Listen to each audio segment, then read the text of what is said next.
ओम अज्ञानतिमिरन्धस्य ज्ञानाञ्जनशलाखया चक्षुरुन्मीलितं येन तस्मै श्रीगुरुवे नमः। नमो ओं विष्णुपादाय कृष्णप्रेष्ठाय भूतले श्रीमते भक्तिवेदान्तस्वामिन् इति नामिने। नमस्ते सरस्वते देवे गौरवाणी प्रचारिणे निर्विशेष शून्यवादी पाश्चात्यदेशतारिणे। जय श्री कृष्ण चैतन्य प्रभु नित्यानंद श्री अद्वैत गदाधर श्रीवासदि गौरभक्तवृंद। हरे कृष्णा कृष्ण कृष्ण हरे हरे, हरे राम राम राम हरे हरे। हरे कृष्णा। तो पिछली कथा में हम चर्चा कर रहे थे भगवान कृष्ण का गोपियों के साथ में, जो गोपियां बड़े ही आनंद पूर्वक वृंदावन धाम से कुरुक्षेत्र आई थी भगवान कृष्ण से मिलने के लिए, उनके साथ में संवाद चल रहा है। भगवान कृष्ण पहले बोले और बाद में अब गोपियां जो हैं भगवान कृष्ण से बोलती हैं। गोपियां कहती हैं, हे भगवान, आप वही आदि पुरुष हैं जिनकी नाभि से कमल का फूल उगता है और उस कमल के फूल के ऊपर ब्रह्मा जी का जन्म होता है। भगवान, आपके ऐश्वर्य, आपकी महिमाएं, आपके गुणगान, ये सब बड़े बड़े महान योगी वो भी नहीं समझ सकते हैं। किंतु इस भव सागर में, इस भौतिक संसार में अगर कोई व्यक्ति अत्यंत भाग्यशाली है और आपके चरण कमलों को, उनको पूजता है, उनकी शरण ग्रहण करता है, तो इस पूरे भौतिक संसार से उसको मुक्ति की प्राप्ति हो जाती है।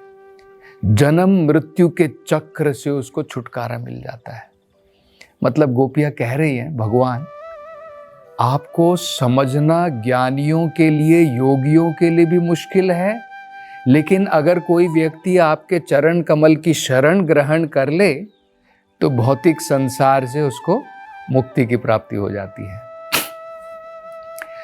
आगे गोपियां कहती हैं, हे भगवान, हम जो व्रजवासी हैं, वृंदावन में रहती हैं गोपियां, हम अपने घरेलू कार्य में अत्यंत व्यस्त रहती हैं। इसलिए भगवान, हमारी इच्छा पूर्ण कीजिए कि हमारे हृदय के अंदर में आप एक उदित सूर्य की भांति हमेशा रहिए। देखिए क्या होता है, सूर्य उसका कभी उदय होता है, कभी अस्त हो जाता है, लेकिन वो चाहती हैं कि भगवान उनके हृदय के अंदर में राइजिंग सन, उदित सूर्य की भांति हमेशा भगवान प्रस्तुत रहें। तो यहां पर आचार्य बड़ा ही सुंदर अर्थ समझाते हैं।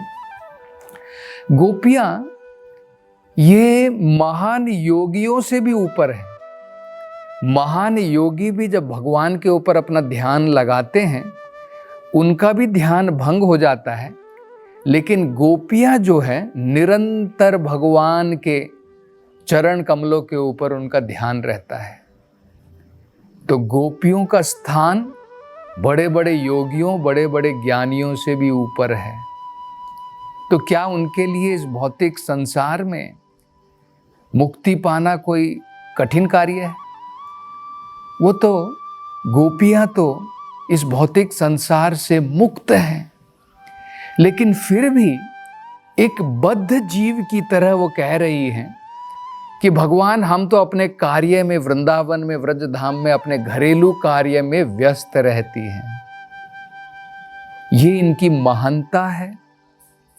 इन गोपियों की जो महानता है, वो विनम्र भाव से ऐसा सोच रही हैं कि हम तो अपने कार्यों में व्यस्त रहती है, हमारे पास आपके लिए समय कहाँ है। गोपियां जो हैं, जो भी वो कार्य करती हैं, हमने वो भी देखा है किस प्रकार से जब भगवान कृष्ण जो है, जब उन्होंने बंसी बजाई थी तो हमने देखा था गोपियां जो अपने घरेलू कार्यों में व्यस्त थी, सब कुछ छोड़ करके, कोई अपने बच्चे को दूध पिला रही थी उसको भी छोड़ करके, अपने पति को छोड़ करके, अपने घरेलू कार्यों को छोड़ करके भगवान कृष्ण की तरफ आकर्षित हो करके घर से उन्होंने, उनके वयस्क सदस्यों ने उनको रोकने का प्रयत्न भी किया, लेकिन फिर भी वो ना रुकी और भगवान कृष्ण से मिलने के लिए अंधेरी रात में भी पहुंच गई। ये गोपियों की महानता है। तो अगर वो यहाँ पर कह रहे हैं कि हम तो अपने घरेलू कार्य में व्यस्त रहती हैं, तो वो तो उनकी विनम्रता मात्र है जिसके द्वारा वो ऐसा कह रही है। असल में आचार्य बताते हैं कि भगवान कृष्ण ने उनसे जरूर कहा होगा कि तुम गोपियां इतने विरह में हो वृंदावन में, क्यों नहीं मेरे साथ में द्वारका आ जाती हो। तो गोपियां कहती कि भगवान, हम आपकी ऐश्वर्य की नगरी द्वारका में नहीं आना चाहती हैं, हम तो अपने सरल गांव वृंदावन में, व्रजधाम में, जो अत्यंत साधारण गांव है, वहां पर हम जो है अपने हर एक कार्य के साथ में, जो भी हम कार्य करती हैं, पल पल आपको जो है उसके अंदर में आपका संग जो है प्राप्त करना चाहती हैं। तो भगवान का भक्त जो है हर एक पल भगवान का संग कर सकता है, क्योंकि भगवान का भक्त जो है जो भी कार्य करता है वो भगवान की संतुष्टि मात्र के लिए ही करता है। तो गोपियां हमें ये समझाना चाहती है किस प्रकार से अपने कार्य में व्यस्त होकर के भी उस कार्य को जब हम भगवान की संतुष्टि के लिए करेंगे तो हमेशा भगवान हमारे साथ में प्रस्तुत रहेंगे। आचार्य ये भी बताते हैं कि जब भगवान ने इस प्रकार से पूछा होगा गोपियों से कि क्यों नहीं तुम द्वारका नगरी आ जाती हो, तो श्रीमती राधा रानी जो कि सारी की सारी गोपियों में से सर्वश्रेष्ठ थी, उन्होंने जो है कृष्ण को मना कर दिया कि हे कृष्ण, हमारी जो भावना है प्रेम की, वो आपकी द्वारका नगरी जैसी नगरी, जो ऐश्वर्यवान नगरी है, वहां पर वो भावनाएं जो हैं वहां पर प्रस्तुत नहीं होती हैं। हम चाहती हैं आपसे प्रेम करना उसी प्रकार के वातावरण में जो वृंदावन का है, व्रजधाम का है। और बताया जाता है कि गोपियों ने इस प्रकार से भगवान से कहा कि कृपा करके आप जो है अब वापस वृंदावन धाम आ जाइए। उनसे निवेदन किया और यहाँ तक कि निवेदन करते करते गोपियों ने कृष्ण, बलराम और सुभद्रा माई जो वहाँ पर बैठी थी, उनके रथ को धीरे धीरे जो है वृंदावन की तरफ खींचना भी प्रारंभ किया। और ये जो महान लीला है, इसी महान लीला के कारण आज हम देखते हैं जगन्नाथपुरी में जो रथ यात्रा होती है वो इसी की पहचान है, इसी भगवान की लीला की। चैतन्य महाप्रभु जो है इसे कहते हैं, ये रथ यात्रा जो है भगवान कृष्ण की गोपियों के द्वारा उनको वापस वृंदावन धाम भावपूर्वक प्रार्थना के द्वारा वापस ले जाने की यात्रा है, उसे ही रथ यात्रा कहा जाता है। तो क्योंकि कई बार हम लोग सोचते हैं ना कि रथ यात्रा में भक्त लोग जो है भगवान को कहाँ खींच करके लेकर के जा रहे हैं, तो भगवान को जो है वहाँ से कुरुक्षेत्र से, मतलब क्योंकि अब भगवान द्वारकावासी हो गए, तो द्वारका से वापस जो है वृंदावन धाम की तरफ वापस ले जाना चाहते हैं, उसी को रथ यात्रा कहा जाता है। तो भगवान का जो है इस प्रकार से उनके साथ में संवाद चल रहा था। इसके पश्चात और भी अन्य भक्त तो गोपियाँ और वृंदावनवासी व्रजधाम से आए थे।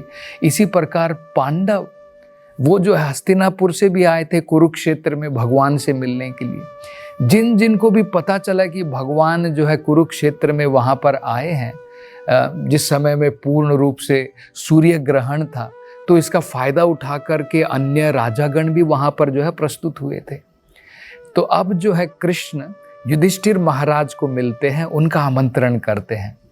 सबसे पहले युधिष्ठिर महाराज से कहते हैं, उनके हालचाल के बारे में पूछते हैं। कहते हैं कि क्या तुम्हारे जीवन में सब कुछ शुभ चल रहा है? तो युधिष्ठिर महाराज बड़े प्रसन्न हो जाते हैं कि भगवान कृष्ण जो है उनके बारे में पूछ रहे हैं। और युधिष्ठिर महाराज उसके अंतर्गत में कहते हैं, क्योंकि आचार्य बताते हैं जो भी भगवान की भक्ति में लगा है, जो भी भगवान की शरण में है, उसके लिए भला कहाँ से दुर्भाग्य हो सकता है? उसका जीवन तो शुभ ही शुभ है। लेकिन फिर भी भगवान जो है एक प्रकार से आम व्यक्ति की तरह उनसे पूछ रहे हैं कि तुम्हारा हालचाल किस प्रकार से है, क्या तुम्हारे जीवन के अंदर में सब कुछ शुभ है कि नहीं। तो उसके उत्तर में महाराज युधिष्ठिर जो है बड़ा सुंदर उत्तर देते हैं। वो कहते हैं कि हे भगवान, आपके चरण कमल जो है उनमें से जो चरणामृत निकलता है, भक्त लोग जो है उस चरणामृत का पान करते हैं। दो प्रकार से हम जो है भगवान के चरणों का पान कर सकते हैं। एक तो जैसे हम देखते हैं भगवान के चरण कमल को जब गंगा नदी धो करके जाती है तो वो क्या बन जाती है? वो चरणामृत बन जाती है। पवित्र जल के द्वारा जब भगवान के चरणों को धोया जाता है वो चरणामृत होता है, वो अमृत है। उसको हम अपने जीवन के अंदर में धारण करते हैं, शीश के ऊपर धारण करते हैं। दूसरा, भगवान के जो भक्त होते हैं वो सदैव भगवान के चरण कमलों के ऊपर ध्यान लगाते हैं और उस ध्यान के द्वारा भी भगवान के चरणामृत का पान करते हैं। भगवान के चरण अमृत हैं और जब आंखों के द्वारा उनका पान करते हैं, हमेशा भगवान के चरण जो है हमारे हृदय के अंदर में विराजमान हो जाते हैं। तो इस प्रकार से वो बताते हैं युधिष्ठिर महाराज। और कई बार वो कहते हैं इस प्रकार से भगवान के शुद्ध भक्त जो हैं भगवान के चरणामृत का पान करते हैं और पान करने के पश्चात क्या होता है, कई बार उसकी बूंदें जो है बाहर गिर जाती हैं। अब वो तो अमृत है, अमृत की बूंदें अगर बाहर गिर गई और किसी व्यक्ति ने उस अमृत की बूंदों को भी अगर पी लिया तो वो व्यक्ति भी जो है अमर हो जाता है, वो व्यक्ति भी जो है इस भौतिक संसार से जो है छूट जाता है। तो वो कहते हैं कि किस प्रकार से इन भक्तों के मुख से ये जो चरणामृत की बूंदें हैं ये बाहर कैसे निकलती हैं, वो भगवान के गुणगान के रूप में बाहर निकलती हैं। जैसे शुकदेव गोस्वामी भगवान का चरणामृत ही तो बांट रहे हैं, वो भगवान का जब गुणगान कर रहे हैं, वो चरणामृत की बूंदें हमें बांट रहे हैं, जिसका पान करके, भागवत कथाओं का पान करके हम इस भौतिक संसार के कल्मशों से, जन्म मृत्यु के चक्र से छुटकारा पा सकते हैं। आगे युधिष्ठिर महाराज कहते हैं, वो कहते हैं कि भगवान, जो भक्त आपके चरण कमल की शरण में आ गया है, भला उसके लिए कौन सा दुर्भाग्य है? उसके लिए दुर्भाग्य कहां से हो सकता है? जिस व्यक्ति ने अपना सारा जीवन भगवान के चरण कमल में लगा दिया है, उस व्यक्ति के लिए संसार के अंदर में कुछ भी अभागा नहीं है, कुछ भी अपशुकन नहीं है, उसका जीवन तो शुभता से भर जाता है। ये भक्ति रसामृत सिंधु में भी कहा है, उसमें बताया गया है भक्ति का एक बड़ा महत्वपूर्ण लक्षण क्या है? उसका लक्षण है भव दावाग्नि दाह। ये जो भव की दावाग्नि है, क्लेशों की अग्नि है, उसका शमन हो जाता है। अगर हमारे जीवन के अंदर में अशुभता है, वो अशुभता कहाँ से आती है? हमारे जीवन के अंदर में अशुभता आती है अनेकों प्रकार के कष्ट, पाप कर्म जो हम लोग भोग रहे हैं उसके कारण। तो अगर ये अशुभता हमारे जीवन से, ये कष्ट हमारे जीवन से चले जाएंगे तो हमारा जीवन तो बिल्कुल शुभ हो जाएगा। तो कैसे होता है? भगवान की भक्ति करने का बड़ा महत्वपूर्ण लक्षण है भव दावाग्नि दाह। ये जो क्लेशों की अग्नि है इसका शमन हो जाता है और शुभता, और हमारा जीवन जो है शुभता से भर जाता है।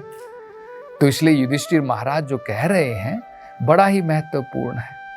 वो कहते हैं कि भगवान आप पूछ रहे हैं कि हमारा जीवन शुभ है कि नहीं है। भगवान, जिन्होंने आपके चरण कमलों की शरण ग्रहण कर ली है, जो आपकी भक्ति में लगे हुए हैं, भला उनके जीवन के अंदर में अशुभता कहाँ से आ सकती है? उसका जीवन तो शुभता से भरा हुआ है। युधिष्ठिर महाराज भगवान कृष्ण से कहते हैं कि हे भगवान, आप तो सच्चिद आनंद के सागर हैं। इस भौतिक संसार के अंदर में हमारी 3 प्रकार की अवस्थाएं होती हैं। हम जागृति में रहते हैं, सुषुप्ति में रहते हैं और गहरी नींद में चले जाते हैं। लेकिन जो व्यक्ति भगवान की भक्ति में लगा है, इन तीनों अवस्थाओं से उसके सारे पाप कर्म मुक्त हो जाते हैं। ये जो हमारी अवस्था है इस भौतिक संसार में, ये सब मनोधर्म की अवस्था है। तो जो भगवान की भक्ति में लगा हुआ है, युधिष्ठिर महाराज कहना चाहते हैं, उसका जीवन तो बिल्कुल शुभ है। उसके लिए कोई भी उसके जीवन के अंदर में अशुभता नहीं है। आगे भगवान अब किस प्रकार से बाकी भक्तों से मिलते हैं और आगे की कथा किस प्रकार से चलती है, इसकी चर्चा हम अगली कथा में करेंगे।